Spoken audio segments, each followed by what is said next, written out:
Selamat siang. Sekarang kita kehadiran seorang Cici cantik. Sangat senang sekali ya Ci bisa bertemu di tempat ini. Ci Agustina, gimana kabarnya? Jadi ya sampai dengan sekarang ya masih sehat, masih oke. Dan biasanya kalau orang nanya gimana kabarnya, ya belum ada gejala. Itu gejala artinya COVID dong. Iya, kan lagi hebohnya Iya. itu sekarang kan. Nah, Yang pertama saya ucapkan selamat dulu kepada Cici karena Cici telah mencapai MDRT dan sukses di Business Prudential. Oke, thank you. Terus Ci, boleh nggak tahu, Cici kan udah lama nih join di Business Prudential. Boleh nggak tahu latar belakang Cici itu gimana sih sebelum join di Prudential ini? Oke, jadi latar belakang saya ya, kalau dulunya sebelum bergabung di sebagai agen asuransi, saya itu bekerja sebagai staf akuntan aja, akuntansi ya, accounting lah, seorang accounting di sebuah ya perusahaan yang nggak gitu besar, ya kayak perusahaan ya, rumahan gitulah ya. Terus kemudian saya bekerja selama 7 tahun jadi staf accounting. 7 tahun 7 ya? tahun ya. Wah, lumayan juga ya. Nah, kemudian juga seorang ibu rumah tangga aja, ibu rumah tangga biasa. Kemudian di tahun 2010 ya, di 2010 saya diajak oleh leader saya waktu itu ya, untuk bergabung jadi agen asuransi. Nah, sebenarnya yang ngajaknya sih udah dari 2007, tapi karena waktu itu masih belum yakin, masih sanksi, ya udah deh nanti aja deh, tunda. Tapi bukan karena saya anti asuransi ya, tapi karena saya takut bertanggung jawab terhadap nasabah saya ketika kalau saya nggak serius gitu. Oh, waktu itu berarti diajak di tahun 2010. Cuma Di belum langsung 2007 2007 ya. Iya.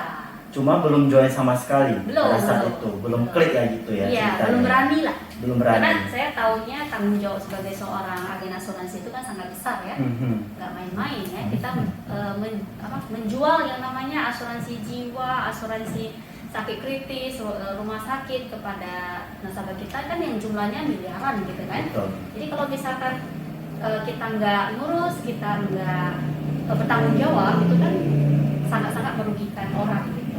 Makanya ya. saya nggak berani, akhirnya ya udah saya tolak gitu. Tolak ya. Oke. Pada saat titik apa yang membuat Cici sehingga mau join gitu loh? Oke. Di tahun 2010 itu. Nah, ini juga ya, di tahun 2010 saya mau join itu karena waktu itu kan saya udah KPR rumah gitu ya. KPR rumah di 2010 nih ya, rumah peta aja sih, rumah peta. Nah, setelah ngambil rumah kan gaji masih tetap gitu kan, masih biasa. Setelah jalan beberapa bulan itu terasa, loh udah nggak cukup nih uangnya, nggak cukup pakai kan, anak udah 2. Oh, anak udah 2 pada saat itu. Berarti masih muda dong sih. Iya, waktu itu ya. Udah sih, masih usia sekitar 28 lah. Wah. Ya, anak udah 2, kemudian biaya hidup udah nggak cukup ya, jadi udah mulai merasa nggak enak nih. Wah, masa tiap kali mau bayar cicilan harus gali lubang tutup lubang kan, aduh itu kan nggak nyaman banget. Jadi solusinya adalah gimana sih ya, solusinya supaya aku bisa dapat income tambahan nih tanpa mengganggu pekerjaan utama saya. Oh, jadi karena pengaruh materi, jadi ibaratnya melirik ya? Iya. Melirik. Iya. Ada peluang nggak gitu ya? Iya, karena saya sebenarnya karena gini ya, karena kalau saya mau usaha itu kan nggak ada modal, ya nggak ada modal karena ya kita bukan dari keluarga orang tua yang babinya kaya gitu ya. Kita juga semuanya hidup pas-pasan, cukup-cukupan aja ya. Yang penting enggak sampai minta duit sama orang ya. Ya pas-pasan lah. Tapi untuk kita mau lebih kayak aku pengen beli rumah, beli mobil, itu kan berarti kita harus cari income tambahan. Betul. Kalau enggak ya gimana gitu kan. Nah, jadi ketika 2010 waktu itu kan sudah KPR rumah. Terus saya merasa uangnya nggak cukup nih. Ya, suami kerja di perusahaan yang lumayan besar gitu ya, gaji oke lah gitu, tapi tetap aja nggak cukup. Jadi akhirnya karena anak udah besar ya, tau lah kita hidup di kota ini kan biayanya kan gede gitu kan. Mau keluar dari rumah aja ada uang ya.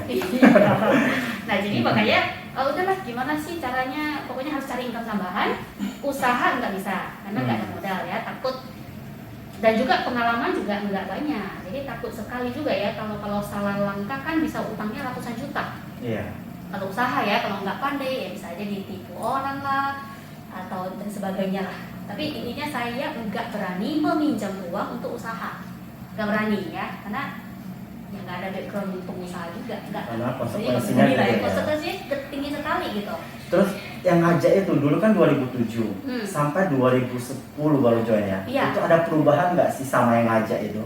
Oh ada, justru karena ada ya leader saya itu justru karena dia ada perubahan yang sangat lumayan sangat tampak gitu ya. Dari yang dulunya misalkan hanya naik sepeda motor, tiba-tiba udah naik mobil Avanza baru waktu itu. Pada saat itu ya di 2010 ya. Iya, aku nggak tahu sih dia belinya kapan gitu ya. Tapi intinya ketika dia datang balik cari saya ya udah berubah gitu loh. Jadi di situ saya juga melihat ya, oh ternyata jual asuransi ya waktu itu nggak bilang bisnis, nggak tahu karir, nggak paham lah ya. Hanya taunya oh jualan asuransi ternyata juga bisa ya meningkatkan taraf kehidupan kita jadi lebih baik, misalkan bisa beli mobil, bisa beli rumah gitu. Gitu ya. Sekarang ibaratnya ini bisnis apa menjual? Kita dikatakan seorang pebisnis apa seorang penjual? Oh kalau sekarang kan kita bisa dua-duanya ya. Kita bisa jadi seorang pebisnis, juga bisa ya kita juga bisa hanya berkarir di Prudential jadi sebagai penjual aja juga boleh. Oh, gitu. Jadi kan ada juga nih levelnya gitu ya. Level-levelnya ada MDRT, ada COT, ada TOT gitu. Jadi tergantung kitanya. Maunya gimana? Maunya gimana? Nyamannya kita ya. Ya, tapi sebenarnya saya tambahin sedikit nih Pak, Pak Hendri ya. Ketika tadi Bapak kan nanya nih, apa sih yang membuat Cici akhirnya mau gitu ya? Nah, tadi kan saya bilang saya butuh uang nih, tambahan untuk menambah biaya hidup, sehingga untuk biaya KPR, anak-anak itu semuanya tercover lah, kan? Nah itulah sebenarnya alasan utama saya akhirnya saya join di Prudential, karena saya melihat perubahan pada leader saya yang udah 3 tahun duluan join. Nah jadi udah berubah karena dia keep contact terus nih kan, karena dia terus-terusan datang ajak. Dan ya memang sebenarnya saya tahu sih ya profesi agen asuransi ini bagus gitu ya, bagus bisa nolong orang. Hanya waktu itu yang sebelumnya 3 tahun itu saya ragu itu karena saya malahan takut saya yang tidak bisa komitmen sampai jangka panjang. Karena kalau kita udah ambil kita harus ibaratnya membantu. Harus betul-betul harus betul-betul bertanggung jawab gitu kepada nasabah yang sudah kita ajak untuk beli asuransi dari kita. Nah, itu tanggung jawabnya sangat besar kalau menurut saya ya. Dari kerjaan Cici yang dahulu kantoran, ada nggak perubahan setelah menjalankan bisnis di Prudential? Apa sih perbedaan dari segi materi sama pengembangan diri? Ada nggak yang didapat? Oke. Kalau luar biasanya kalau saya bilang ya, sebenarnya kalau siapapun itu kalau serius jalankan asuransi ini kan, itu semuanya pasti dapat gitu loh. Pasti dapat ya. Pasti dapat. Iya pasti dapat ya. Bisa dapat banyak hal ya. Mulai dari misalkan materi ya, kita bilang materi. Kalau benar-benar kita jalankan, benar-benar jalankannya ini maksudnya gini, betul-betul kita cari orang ya, kita cerita tentang asuransi ke orang-orang yang kita kenal maupun yang tidak kita kenal. Kenapa? Karena memang kita tahu masyarakat Indonesia ini kan masih sangat sedikit yang paham, mengerti dan sadar asuransi ya, makanya mungkin sedikit negatif juga ya kalau mendengar asuransi. Ya kalau yang sedikit negatif itu kan memang mungkin yang yang punya pengalaman dulu terhadap karena curhatan orang atau atau punya pengalaman ada oknum tertentu yang menggunakan asuransi untuk menipu, itu yakin nggak bisa kita hindari ya, karena sebenarnya kalau kita lihat di bidang manapun semuanya ada. Pengusaha juga banyak yang ditipu, uangnya dilarikan misalkan ya, bahkan kemarin ada kawan yang main jula-jula juga dilarikan uangnya. Padahal udah kenal ceritanya atau nggak kenal? Udah loh, itu padahal cuma main jula-jula kan, habis itu ratusan juta loh kan, uangnya malahan nggak dikasih, nggak dikembalikan. Jadi menurut saya apapun bisnis di dunia ini gitu ya, semuanya pasti ada oknum yang nggak baiknya. Jadi itu yang harus kita sebenarnya kalau kita sebagai yang profesinya memang betul agen asuransi itu kita harus jaga itu. Betul. Jadi pengembangan diri ada nggak didapat? Oke. Jadi kalau pengembangan diri ya, tadi materi kan belum ya, materi. Jadi kalau secara materi itu sudah pasti berlebih lah kalau saya bilang ya. Saya boleh bilang berlebih ya, karena dulunya kan bahkan dari nol juga ya. Ya, dulunya kan bahkan mau beli rumah, mobil itu semuanya pasti nggak sanggup gitu. Masih ya. Jauh lah ibaratnya, nggak bahkan terpikirkan gitu ya. Bahkan hanya untuk ngidupin anak sekolah aja itu kadang-kadang pusing mau bayarnya kan. Nah, tapi setelah di asuransi ya itu pelan-pelan ya, pelan-pelan.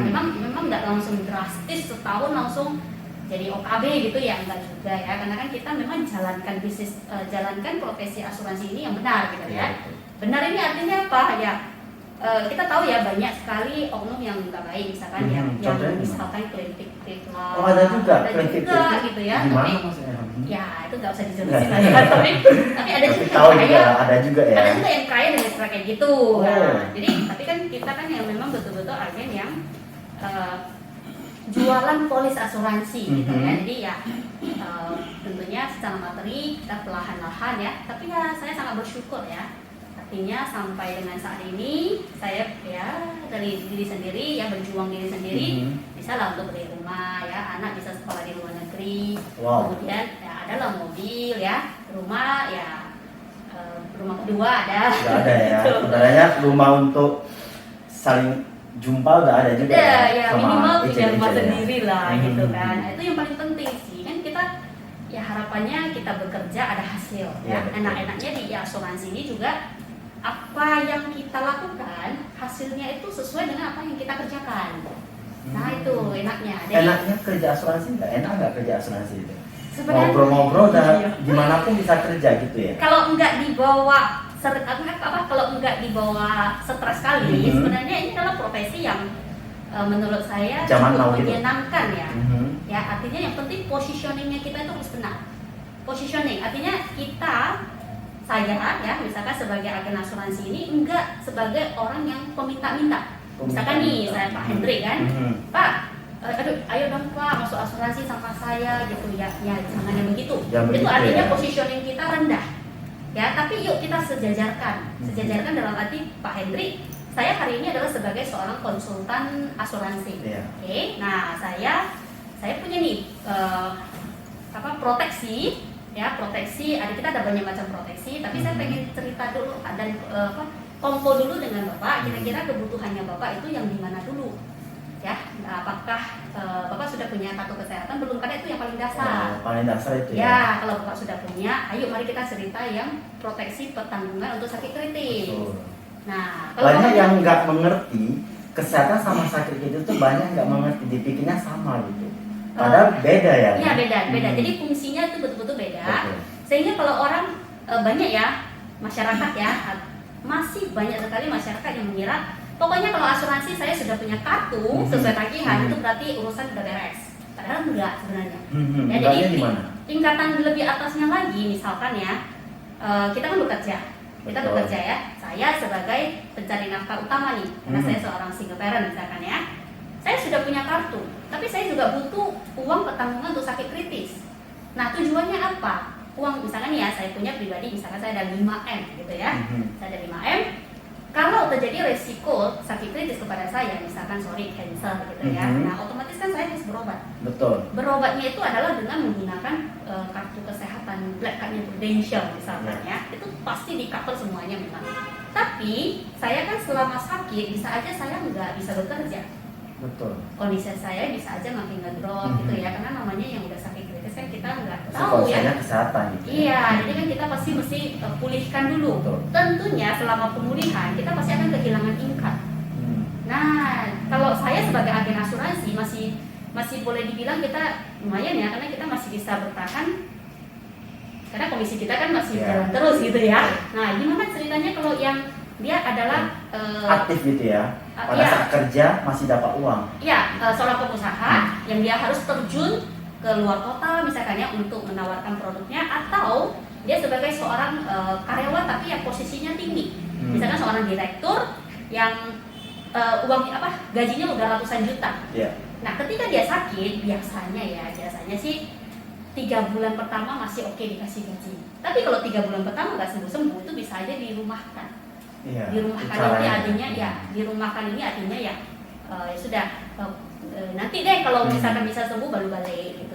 Itu pernah loh saya jumpai. Pernah. Banyak Jadi yang terjadi seperti itu. ya, jadi alangkah baiknya saya yakin profesi apapun profesi kita gitu ya, kita tetap butuh yang namanya ini proteksi income, namanya uang pertanggungan sakit kritis. Ya tujuannya supaya menggantikan income kita ketika kita memang harus sakit Oh, gitu. ya. Memang kita nggak harapkan gitu ya. Iya, betul. Tapi kan nama resiko kita nggak ada yang tahu. Betul. Jadi solusi kayak kita ibarat konsultan gitu ya, mencari solusi yang terbaik buat Iya, para karena nasabah. setiap orang pasti butuh. Hari ini Pak Hendrik kan udah menikah, gitu kan? Betul. Bentar lagi bakalan punya anak nih. Nah, Pak Hendrik sudah punya kartu kesehatan. Tentunya pasti sudah. Sudah. Nah, kalau boleh tahu nih ya Pak, biaya, kita bilang biaya hidup ya. Saya nggak nanya income Bapak nih kan, karena income Bapak itu Bapak yang boleh tahu lah ya. Saya nggak usah tahu. Yeah. Tapi saya pengen tahu nih biaya Bapak sebulan itu berapa sih Pak? Sebulan. Untuk bayar biaya cicilan rumah, cicilan mobil, uang listrik, uang makan. Iya. Nanti untuk istri lagi kan, nah itu Untuk orang tua lagi sedikit lah, meskipun nggak banyak orang tua tetap iya. kita kasih. Nah itu biaya sebulannya berapa Pak? Kalau biaya yang sudah pasti, lain-lain cerita kalau bisa orang married, orang ini kadang kan masih banyak juga ya. Kurang lebih 20 sampai 25 sih. Oke, berarti 25 juta. Nah, ketika kalau misalkan nih ya Pak, sorry nih, kalau misalkan kita benar-benar terjadi namanya resiko sakit kritis, Bapak pengennya dapat uang pertanggungan untuk memproteksi income Bapak itu berapa tahun? Setahun? 2 tahun? Jadi istilahnya Bapak nggak usah pusingin pengganti biaya Bapak yang selama sebulan 25 juta ini selama berapa lama? Ya Setahun aja cukup minimal pasti nggak cukup lah setahun. 2 tahun, Ya 3 minimal tahun? kita sampai 5 gede tahun. lah. 5 tahun? Mungkin bisa sampai Ya, standarnya sih 15 sampai 5. 20 lah ya. Ya, standarnya sih paling kecil itu 5. Oh, 5 tahun dulu. Paling Ya. rendah ya 5 tahun. Kita bilang 5 tahun. Kenapa? Karena juga sebenarnya kalau kita udah kena sakit kritis, asuransi udah nggak mau terima lagi. Ya, kenapa kok bisa gitu? Iya dong, karena kan udah. Namanya kita kan waktu sakit kan butuh dong. Makanya harus seketika sehat cepet-cepet beli banyak. Kalau nggak bisa beli banyak, minimal setiap tahun kita review, kita update, kita tambah terus. Oh jadi waktu asuransi masuk itu harus sehat baru bisa masuk ya? Iya dong. Kalau hari ini misalkan nih ya, sorry Pak Hendrik udah ada penyakit, sorry misalkan kanker gitu kan. Ya saya asuransi udah nggak mau terima gitu. Apalagi yang masih dalam pengobatan, nah apalagi kalau belinya OP sakit kritis gitu atau black card gitu kan, itu udah pasti nggak bisa. Oh, dipikirnya, kita pikir kan kalau sakitnya tetap bisa masuk. Nggak gitu. bisa. Jadi makanya asuransi kan juga sebuah ada hitung-hitungannya ya. Kalau bapaknya memang udah pasti klaimnya ada penyakit ini mau klaim ya, asuransi nggak mau dong tanggung resiko itu. Yeah. Justru kan dia maunya Bapak tapi kan nggak tahu nih covernya kapan kan. Yeah. Tapi karena bapak hari ini masuknya ketika sehat, nanti bapak sakit saya tanggung. Tapi kalau udah sakit, ya pasti saya nggak mau lah. Rugi dong asuransi. Kan asuransi itu bisnis juga ya, mau cuan gitu loh. Ya. Kalau udah kasih keluar duit ya masih nggak mau. Ya semua pada antrinya kita di rumah sakit kasih masuk ya kan. Iya. Terus Iya. pengembangan diri apa sih yang didapat dari Ya. ini bisnis prudensial ini? Pribadi banyak ya. Salah satunya adalah keberanian untuk ketemu orang, itu satu. Karena dulunya sih Agustina yang dulu ini adalah yang pemalu, yang istilahnya kerjanya itu cuma di belakang komputer aja gitu. Oh di belakang Kalau layar bagian itu admin, ya? namanya akunting gitu kan. Jadi hanya pokoknya datang kerja, laporan, udah pulang gitu kan. Gak peduli lah ya, kita ibarat orang data udah peduli amat gitu ya, mending kita kerja aja. Betul. Jadi di sini saya Berubah bisa ya? kayak gini ya, ngobrol ya, berani lah. Kemudian pernah juga kalau offline kan biasanya kita sharing secara offline di panggung misalkan ya. Nah itu juga semuanya adalah pengembangan diri yang saya dapatkan sejak di asuransi. Nah jadi di situ saya diasah perlahan-lahan untuk lebih percaya diri ya. Kemudian saya juga berbagi yang pernah saya lakukan, gimana pencapaian ya, kemudian cara-cara yang mungkin biasanya saya lakukan pendekatan kepada nasabah gitu loh. Nah itu yang kita cari kepada agen-agen baru gitu. Jadi pengembangan diri yang pastinya di sini ini yang namanya belajar itu nggak ada habisnya. Iya. Kata orang kalau makin lama itu makin muda ya di Prudential. Mungkin benar juga ya. Dulu mukanya gini, sekarang masih gini juga ya kan? Oh iya, enggak loh. Itu kalau Iya, lihat iya. foto lama itu muka lama lebih tua. Muka lama lebih tua lagi ya. Berarti Iya. enak dong ya kalau kita berbisnis di Prudential ya. Sebenarnya saya sangat bersyukur ya, Iya. bersyukur banget karena di sini ini kalau dibandingkan dengan pengusaha ya, karena saya selalu melihat pekerjaan dan perjuangan pengusaha itu Lebih berat berat. sekali, nggak mudah, tapi kita bisa hampir mendapatkan income yang sama. Hampir loh. Hampir, Saya ya. pernah tanya beberapa nasabah saya yang pengusaha juga, berapa sih Bapak bisa dapat atau Ibu bisa dapat dalam sebulannya gitu kan? Oh angkanya sekian gitu. Ini dikasih tahu karena kita udah Iya. deket gitu kan. Iya. Oh ternyata kalau saya bandingkan hampir mendekati sama kan? Padahal kerja mereka udah gitu. Berat kali gitu. Udah waktunya udah sangat nggak Iya. ini lagi ya. Mau jalan-jalan susah kan? Kemudian pokoknya waktu kerja itu nggak boleh diambil untuk liburan udah pasti. Nggak bisa karena begitu liburan seminggu misalkan kan itu omset langsung ngedrop pasti ya. Nah kemudian juga resiko secara modal, resiko kehilangan itu juga tinggi ya kalau nggak pandai-pandai hitung, nggak hati-hati itu juga berbahaya. Karena sekali habis itu bisa misalkan jutaan gitu loh. Dengar-dengar nih ceritanya, kalau di bisnis Prudential itu bisa jalan beberapa kali gitu ya. Kalau di pengusaha paling sekali kan, paling banyak 2 Ya, kali. misalnya paling di hari Idul Fitri biasanya ya. Aha. Ya, Kalau di sini sebenarnya kok bisa sampai sebenarnya saat sih itu mereka dapat ya? punya uang banyak pasti ya, punya uang lebih banyak. Kalau nggak mungkin dong nasabah saya tuh bisa masuknya setahun itu 500 juta. Ada loh gitu kan. Berarti kan ya dia pasti kaya kali menurut saya. Ya, Tapi dia sadar akan asuransi ya, maka mau masuknya iya, segitu banyak. iya. Tapi kalau dalam hal jalan-jalan ya dia bisanya setahun cuma sekali ya. Mungkin kalau betul-betul mau diluangkan 2 kali bisa ya. Sebenarnya dia mau pergi kemana aja bisa. Cuman masalahnya adalah waktunya. Kalau dia gunakan semuanya untuk jalan-jalan, nanti bisnisnya jadi kesendat. Ya karena urus BCA atau apa-apa bisnisnya. Urus bisnisnya gitu loh. Itu yang sangat penting. Baru dia bisa dapat cuannya yang banyak gitu kan. Kalau di bisnis Prudential, kalau bisa kita capai target, dapat jalan-jalan juga. Iya. Oh, gitu. Jadi enaknya kalau kita di Prudential kan komisi kita itu kan cuma 2 tahun ya. Kita udah tahu lah ya. Banyak orang juga udah tahu. Itulah memang salah satu kelebihan dari kita sebagai agen asuransi. Ya, karena memang menyadarkan orang atau membuat Pak Hendrik suka sama saya, kemudian mau ngambil asuransi itu kan butuh waktu, ya.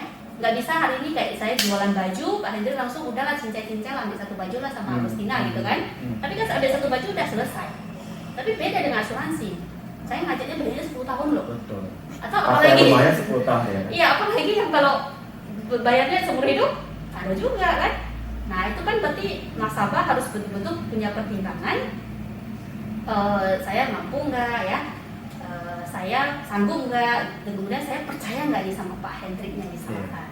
Karena kita menganggap gini, asuransi rumah kita masuk aja hangus, Iya. asuransi mobil aja hangus gitu. Untuk kesehatan masa mau balik uang, Iya. kan nggak masuk logika ya. Betul. Nah, terus saya mau tambahkan sedikit ya. Kadang-kadang banyak nih agen asuransi yang baru-baru juga gitu ya. Kadang-kadang memang kita kalau ditolak ya, ditolak orang gitu kan. Kita kan memang saya tahu sih perasaannya pasti nggak enak gitu ya. Betul. Tapi sebenarnya saya pengen garis bawahi gitu ya. Sebenarnya kita ditolak itu bukan karena kita ini buruk. Terus Bukan karena saya ini buruk, bukan karena saya ini parah gitu, enggak. Tapi memang bisa banyak kondisi ya. Contohnya misalkan nih, hari ini kalau saya minta Pak Hendrik tambah asuransi lagi, kira-kira Pak Hendrik mau nggak? Pak Hendrik, ayo dong, pertanggungan Bapak masih kurang nih, Bapak masuk lagi lah ke saya 2 juta gitu. Kalau merasa belum butuh, kayaknya kita sangat susah untuk ke sana gitu ya. Harus ibaratnya ini butuh nggak gitu ya? Iya, sebenarnya Bapak butuh, tapi Bapak kan merasa, aduh asuransiku udah banyak, nanti dulu deh gitu. Nah masalahnya nanti dulu ini, nah ini kapan kan kita nggak tahu. Betul. Nah kalau hari ini seorang Agustina yang udah nawarin ke Pak Hendrik, terus habis saya nanya, Pak Hendrik bilang nanti deh gitu. Habis itu saya nggak pernah follow up lagi dan sebagainya. pastinya ketika suatu hari nanti Pak Hendri udah lebih punya uang lebih dan mau Pak Hendri kan udah sadar nih asuransi ya, mau ngambil asuransi, kira-kira masih ingat nama saya nggak? Udah pasti enggak, karena udah nggak pernah ke kontak kan. Pastinya Pak Hendri akan ke agen yang lagi hubungi, lagi pendekatan dan sebagainya. Nah jadi sebenarnya kalau kita sebagai agen asuransi ini kita mampu bertahan, kita mampu terus ya, jangan baper gitu ya, jangan sikit-sikit Pak Hendri kaya sombong gitu ya, kita tinggalkan ya. Gitu ya, itu gitu pasti ya. Ini jadi memang kita harus kayak bertani gitu ya, bertani. Jadi kita menabur dulu, nanti baru kita akan petik. Itu memang seninya jadi agen asuransi kalau saya kayak bersepeda juga ya, harus tetap mengayun ya. Betul, jadi harus betul-betul punya kesabaran tingkat tinggi dan juga bukan cuma sabar ya, tapi juga satu pemahaman bahwasannya ya memang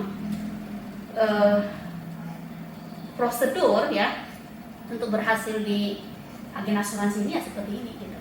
Prosesnya kalau saya bilang prosesnya. Tanya nih Ci, apakah kita join di bisnis asuransi itu ibarat orang sudah kaya lebih bisa sukses nggak gitu loh untuk jadi agent, atau bisa untuk semua kalangan juga gitu? Jadi agen asuransi jadi agentnya gitu. Kalau menurut saya ya tentunya kalau yang punya pasar market yang sudah orang kaya, misalkan nih papa saya aja udah kaya punya PT, tentunya papa saya, rekan-rekannya, mitra bisnisnya itu kan juga pasti orang kaya dong. Nah, orang kaya, terus saya kenalan dengan anak-anaknya itu kan pasti orang kaya. Nah, ketika kita kalau yang dari kalangan orang kaya, justru itu lebih bagus, kita lebih bisa bukan manfaatkan ya, lebih membantu kalau saya bilang.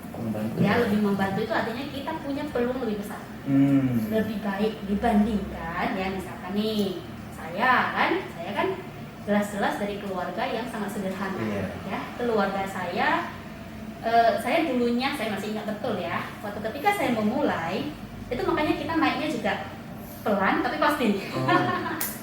Nggak langsung kayak pesawat melejit, tapi sampai juga ke tujuan ya, tapi kita lakukan ya, setiap tahun kita lakukan pembenahan pada diri sendiri ya, lebih baik ya. Saya masih ingat dulu kalau nasabah saya tuh dulu itu kan premi memang 300.000 paling kecil ya, sekarang malahan 100.000 ada lebih hemat lagi gitu kan.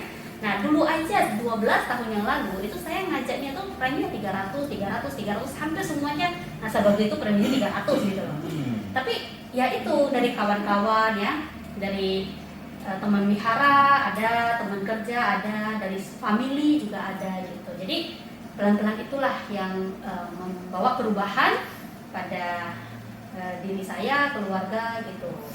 Dan juga satu alasan lagi ya yang membuat saya makin mantap di asuransi ini adalah karena ketika resiko meninggal pada suami ini Pak Hendri ya. Jadi di tahun 2000 saya setelah 1 tahun bergabung sebagai agen asuransi, habis itu kan 1 tahun sudah ya, suami terjadi kecelakaan meninggal dunia. Nah ketika itu celakanya nggak ada asuransi jiwa.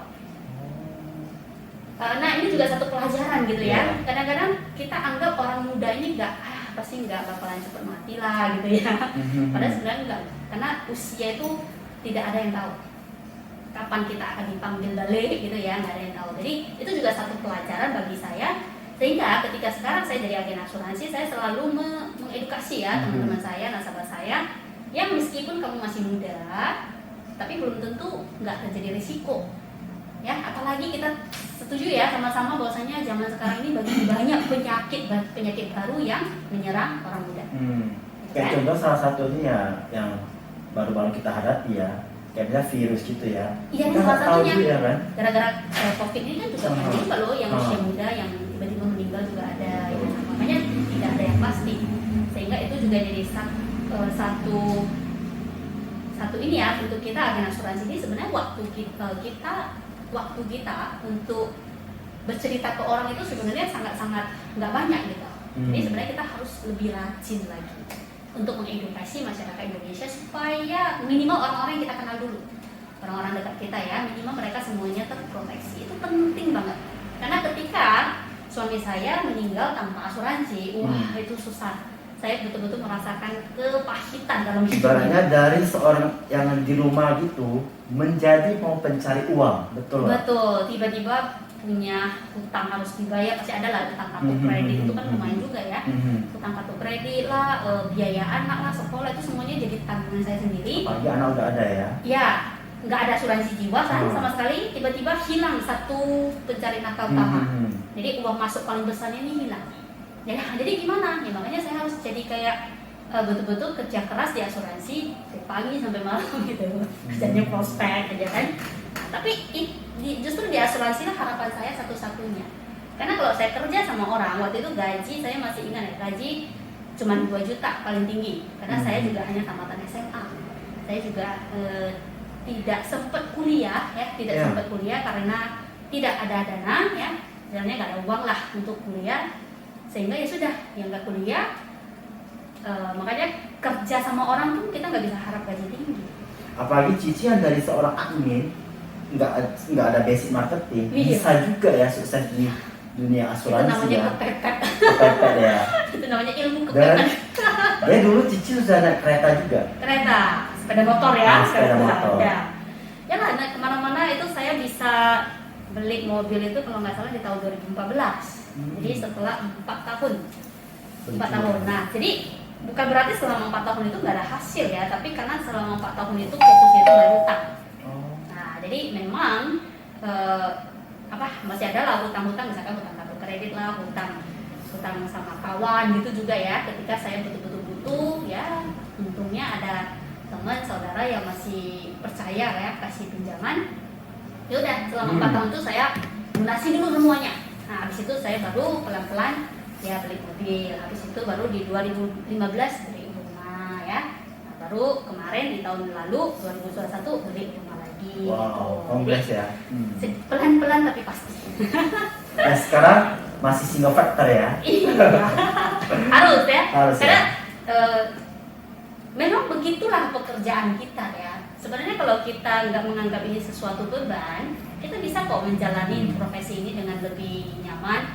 Kalau saya sih kasih istilahnya itu santai tapi serius. Nah, nampaknya santai, tapi sebenarnya kita harus betul-betul serius menjalaninya. Betul. Gitu. Ceritanya nih, kan kita mau bahas MDRT nih. Cici selama ini betul-betul mencapai 5 kali MDRT. Nah, apa sih tuh MDRT itu? Oke, jadi sebenarnya MDRT itu adalah sebuah kumpulan dari profesional asuransi ya. Dari luar negeri itu diberdiri sejak tahun 1927. Wow, udah lama ya? Ya, udah lama. Dan Indonesia masuk sebagai member anggota MDRT itu sejak 1996. Ya. Sorry, 2006. 2006 ya. Jadi sejak 2006 Indonesia masuk sebagai member anggota MDRT. Nah, jadi MDRT ini adalah sebuah penghargaan berskala internasional. Wow, internasional berarti. Internasional di bidang asuransi dan jasa keuangan. Di semua asuransi? Yes, atau hanya Prudential aja? Di seluruh perusahaan asuransi ya. Di dunia itu ada sekitar 500 perusahaan dengan lebih kurang 70 negara. Wow. Nah, jadi dan kononnya itu yang jadi agen asuransi yang mendapatkan gelar MDRT itu sekitar cuma 2% gitu. Wah, dari semua tuh cuma 2% ya, aja.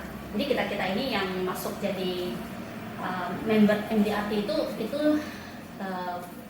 istilahnya punya pride tersendiri lah, kebanggaan tersendiri. Karena nggak semua orang bisa. Karena ibarat ke profesionalisme. Yes. Terus untuk mencapai MDRT itu ada target nggak yang harus kita capai gitu? Ada ya. Jadi ada istilahnya kita mampu ya menjual ya hitungannya premi ya. Premi maksudnya kumpul itu kita sekitar ngumpul uang orang gitu. Iya, uang nasabah. Uang nasabah. Jadi uang nasabah tapi bukan ke pribadi ya, artinya setor ke perusahaan asuransi itu sekitar setahunnya itu sekitar 583 juta. Oh, jadi berapa yang kita ambil ya itu berarti ya yang dihitung ya. Misal 1 juta kita hitungnya 1 juta. Betul. Jadi makanya nggak semua orang bisa. Nah, jadi hanya yang lebih rajin ya. Ya. Kalau memang ada tujuannya ke MDRT ya kita harus kejar. Dan karena itu ada penghargaan pride-nya loh internasional. Kita perlu daftar nggak? Kalau misalnya kita udah capai nih, kita udah angkanya udah dapat, kita harus daftar ya? Harus. Kalau enggak ya enggak mereka nggak tahu gitu kan.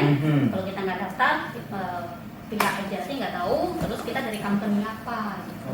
Katanya itu MDRT itu kita ada kayak bisa kumpul gitu seluruh gitu ke suatu acara gitu. Iya, itu biasanya di luar negeri. Oh, Ya. sampai luar negeri Ya. acaranya? Iya, di luar negeri. Justru di luar negeri lah kita bisa belajar. Justru hanya member MDRT aja yang bisa ke sana untuk belajar dari orang-orang yang udah sukses duluan dan mereka semuanya gabung sebagai member MDRT. Jadi kita belajar dari ahlinya langsung. Langsung ahlinya yang kasih tahu ya? Iya, betul. Langsung ahlinya yang ngajarin. Karena di forum-forum MDRT-nya ya. Karena ya mereka adalah yang the best-nya gitu. Oh, Itu luar biasa. kalau kita daftar itu kita dapat apa lagi selain kita bisa kumpul dengan orang-orang yang sukses? Apakah kita bisa dikasih email atau majalah gitu? Oh, ada Ah. ya. Nah, jadi yang kalau paling saya suka itu setiap 2 bulan itu kita dapat majalah. Majalah juga? Iya, Kita jadi- bisa masuk ke majalah itu? Bisa masuk, tapi tanda kutipnya ya kita harus punya nilai value dong. Oh. Apa kontribusi kita ya terhadap dampak kita terhadap masyarakat ya. Dan biasanya sih yang bisa masuk majalah itu pasti yang lebih keren-keren punya lah ya. Karena secara global member anggota MDRT sedunia itu sekitar 90.000 orang. Itu sedunia loh kita bilang ya. Nah, bandingkan aja dari 90.000 orang kita yang mau masuk majalah itu kan betul-betul harus orang yang wow gitu kan, harus keren banget, harus punya betul-betul punya value. Punya nilai ya, kita Yes. kasih tahu edukasi ke orang, kita harus pegang nilai-nilai itu betul, ya. betul. Jadi ya boleh sih ditargetkan gitu ya, mungkin suatu hari nanti bisa gitu. Ya, berarti setelah kita daftar, kita dapat majalah, terus kita dapat email, jadi dikasih tahu semua Informasi informasi-informasinya. update terbaru, pembelajaran ya. Jadi dan juga seorang MDRT itu juga ini ya kelebihannya kita juga dipercaya ya, dipercaya oleh company perusahaan kita tempat bernaung itu kita boleh diberikan kepercayaan untuk menjual UP lebih tinggi kepada klien kita. Oh, jadi ada kasih kelebihan juga ya ke kita ya.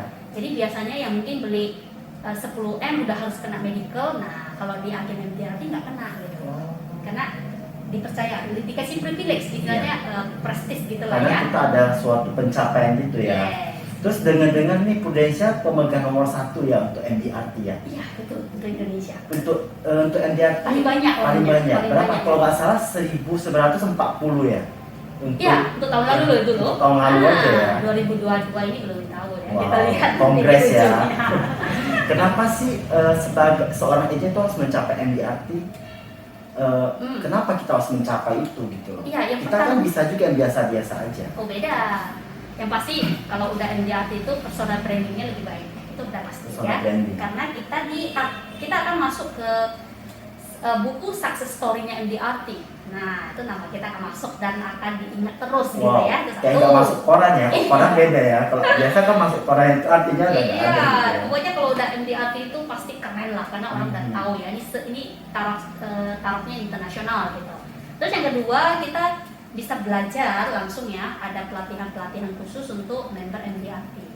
Ya, yang salah satunya tadi kita ke luar negeri belajar langsung dari senior-senior yang memang sudah puluhan tahun MDRT-nya. Wow. Jadi memang puluhan sudah tahun. terbukti mereka itu eksis dan hidupnya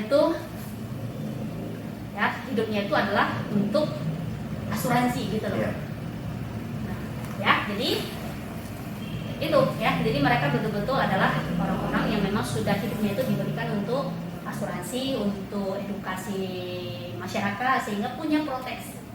Ya, kemudian ya tadi juga yang terakhir tadi kita diberikan privilege untuk menjual UP yang lebih besar kepada nasabah. Terus nilai-nilai selain kerjaan berarti kayak kesehatan itu semua di dalam MDRT itu juga. Iya, ya? nah itu juga kita diajarin ya untuk hidup dengan 7 whole person concept ya. Artinya di sini nih kita jangan hanya taunya cari duit aja sehingga mengabaikan semuanya. Nggak boleh ya, nggak boleh. Jadi kita diajarkan juga untuk hidup seimbang.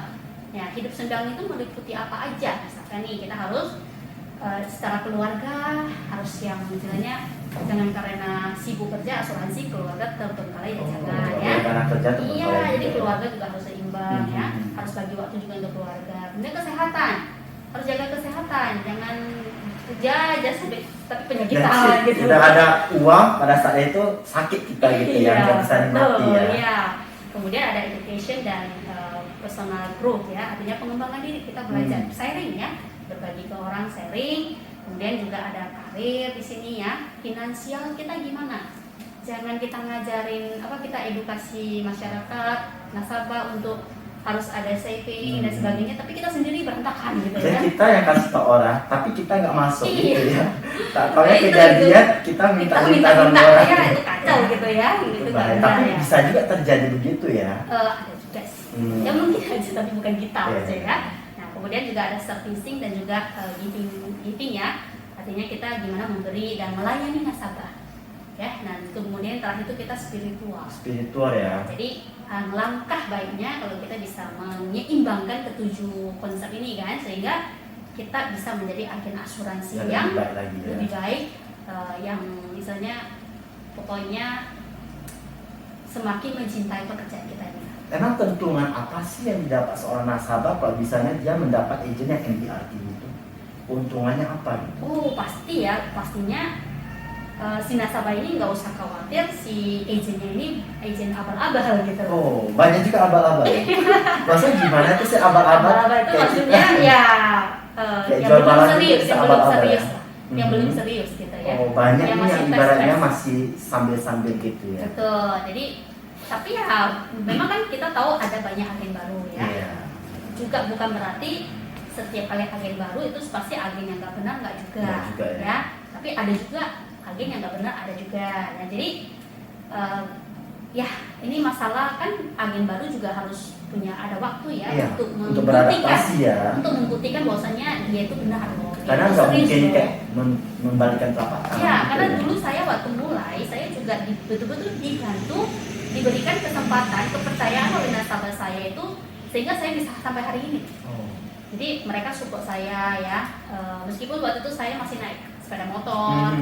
Kalau secara penampilan sih betul-betul nggak qualified lah untuk secara penampilan sih nggak tahu juga Cici bisa naik motor ya. Iya, nggak. Kalau dilihat sih nggak qualified lah ya untuk menjadi seorang agen asuransi yang istilahnya notabene-nya terkenal MDRT gitu ya, nggak masuk. Karena di tempat terus ya. Ya, tapi kan saya karena dipercaya oleh nasabah saya sehingga saya bisa menjadi lebih baik gitu. Kalau misalnya kita mencapai MDRT itu ada betul-betul 10 kali itu namanya live MDRT ya? Iya, lifetime member MDRT. Itu maksudnya gimana sih? Jadi jadi ini kan memang dari yang skala internasional ya, penghargaan gelarnya itu. Makanya kalau kita bisa mencapai berturut-turut ya 10 kali misalnya, kita udah misalnya dapat satu gelar lifetime member. Nah, jadi itu kita nggak usah daftar lagi ya, kalau udah capai selama berturut-turut ya, tapi nggak boleh bolong ya. Kayaknya sih boleh ya, tapi harus lanjut terus. Ya, kayaknya sih boleh, tapi tetap dihitung ya. Misalnya bolong sekali boleh, tapi tetap dihitung juga nanti. Apa sih dampak yang dirasakan setelah mencapai MDRT bagi dalam diri sama di luar gitu? Apa dampaknya? Iya, kalau dari dalam diri sih kita harus bangga ya. Positioning lagi kali ya, positioning kita yang pasti kita bangga ya, karena ini adalah sebuah penghargaan yang internasional ya, pokoknya yang nggak main-main lah gitu ya, diakui secara internasional itu satu. Nah terus kalau keluar itu ya kita harus bangga jadi agen asuransi ya, meskipun di luar sana masih banyak orang yang sangat-sangat anti terhadap yang namanya agen asuransi. Padahal belum tentu agent itu membahayakan ya, justru menolong. Itulah, gitu. Tapi selain MDRT ada tingkatan-tingkatannya juga ya? Ada, MDRT itu yang paling dasar ya. Yang kedua kemudian ada COT, kemudian COT itu Code of Table ya, itu adalah 3 kalinya MDRT ya, 3 kalinya MDRT, kemudian ada TOT lagi, itu adalah 6 kalinya MDRT. 6 kalinya MDRT ya? Yes, gitu. Berarti untuk mencapai itu enggak gampang ya? Oh pasti nggak 3 gampang. kali, 6 kali harus mengumpulkan uang orang gitu ya. Iya, nasabah ya, premi nasabah. Nasabah ya. Konteksnya harus diganti nih, jangan uang orang kita ambil kumpulin gitu ya, bukan. Tapi Uang orang artinya kita masukkan ke kolektif perusahaan. premi nasabah. Terus ada nggak yang ingin Cici sampaikan supaya orang-orang itu pengen mengejar MDRT Iya. supaya Oke. tergerak gitu loh. Jadi memang ada satu standar ya, standarnya adalah premi terkolektif itu 583 juta. Oke. Itu adalah standar Dalam paling setahun dasar. ya, kita Setahun. kumpulkan Nah, ya. dalam setahun itulah standar dasar kita bisa menjadi member. Itu artinya apa? Sebenarnya dengan kita mengumpulkan premi sebanyak itu artinya semakin banyak nasabah, bahkan banyak orang yang kita proteksi. Betul. Sebenarnya itu tujuannya. Jadi ada satu standar. Nah, terus yang pastinya itu kita akan dapat komunitas yang baik ya, karena hampir orang-orang yang MDRT ini adalah orang-orang yang sudah memberikan hidupnya itu untuk asuransi, untuk melayani dan servicing nasabah mereka. Selain untuk orang juga dalam keluarga juga terbantu ya kalau dia bisa mencapai MDRT ya. Iya, oke. Oke, ada pesan nggak untuk teman-teman? Iya, pesannya untuk yang udah jadi agen asuransi, yuk kita tetap ini ya, maksudnya tetap belajar, karena agen asuransi sama lah, mau profesi apapun sebenarnya kita nggak ada istilahnya berajal itu sampai di usia berapa aja, nggak ada ya. Terus bertumbuh, terus belajar ya, dengan semakin kita bisa memberikan value nilai kepada orang, saya yakin kita akan menjadi manusia seutuhnya. Cici kan dari nol nih, gimana sih kiat-kiat Cici sampai bisa sukses ini gitu loh? Apa yang Cici lakukan sampai Cici bisa berubah gitu loh, dari seorang admin yang menjadi tangguh gitu? Oke, tapi mungkin nanti itu kita di sesi berikutnya gitu ya, karena masih panjang sekali dan ini waktunya kita sudah habis ya. Oke deh. Terima kasih ya Cik Agustina. Itu nanti kita sesi berikutnya Oke, lagi boleh. panjang ya. Masih enak ya ngomong. Oke, selamat terima kasih buat thank you Cici ya, sudah Pak mau Edwin. hadir di acara kita talk show gini. Terima kasih banyak Cici. Thank you. Salam sukses Cici. Yuk, bye-bye. Bye-bye.